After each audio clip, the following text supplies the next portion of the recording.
Bon, maintenant qu'on a vu une bonne préparation pour le Grand Raid de la Réunion, l'aspect diététique, le mental, l'équipement, tout ça réuni, toi David, qu'est-ce que tu mettrais en avant vraiment pour réussir ce Grand Raid? C'est quoi vraiment les points clés et les atouts pour réussir ce raid?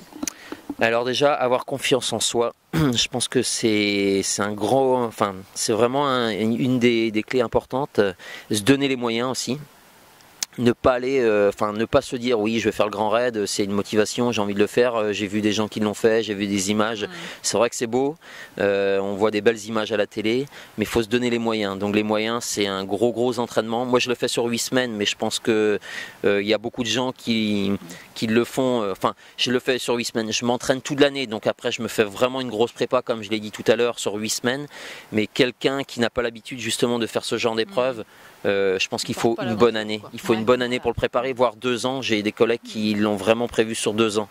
Donc ils l'ont fait cette année, ils l'ont réussi, mais ils se sont mis les moyens, quoi. Donc ils ont pas commencé comme ça, ils ont commencé par du 30-40 km, ils sont allés faire des trails à la montagne pour justement s'adapter un peu au milieu montagneux et puis se préparer musculairement.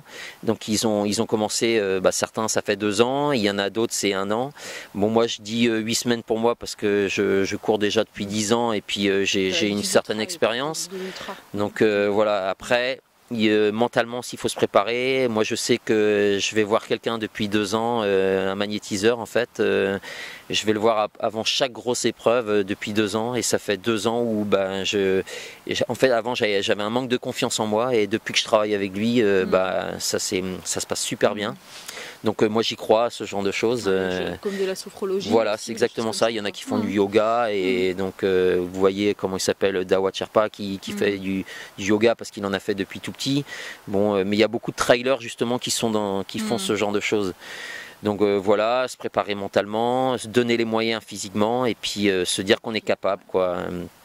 Et la nutrition, donc, voilà. Quoi. Et la nutrition forcément qui est très importante, mais la nutrition c'est pas la dernière semaine. La dernière semaine faut faire attention forcément, mais la nutrition pour moi c'est toute l'année, quoi. Ça fait partie ça fait partie de ma vie, j'adore ça, c'est mon hygiène de vie, et puis j'aime bien ça. Donc maintenant je dis pas qu'il faut être carré, faut pas être strict au niveau de l'alimentation, faut pas s'interdire des choses que vous aimez. Du chocolat, moi j'adore ça et j'en mange quasiment tous les jours.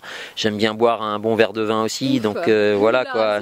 Non mais faut pas être carré de chez carré, mais bon, à côté de ça il y a des choses, faut pas passer à côté, quoi. Quand je dis qu'il faut, quand je dis que moi je mange du riz complet ou demi complet, mais je mange pas de pain blanc, pas de pâte blanche, je mange plus du complet, que ce soit pâte, riz, pain ou céréales, voilà quoi. Mais c'est toute l'année, c'est pas une semaine avant la course. Et je pense que pour éviter d'avoir des carences, je pense qu'il faut passer par là, parce que sinon quand vous faites, je dirais, 15 heures d'entraînement, 20 heures par semaine, je pense que si vous n'êtes pas à un moment strict sur votre nourriture, je pense que vous n'allez pas loin, et la blessure elle vous guette au virage, quoi.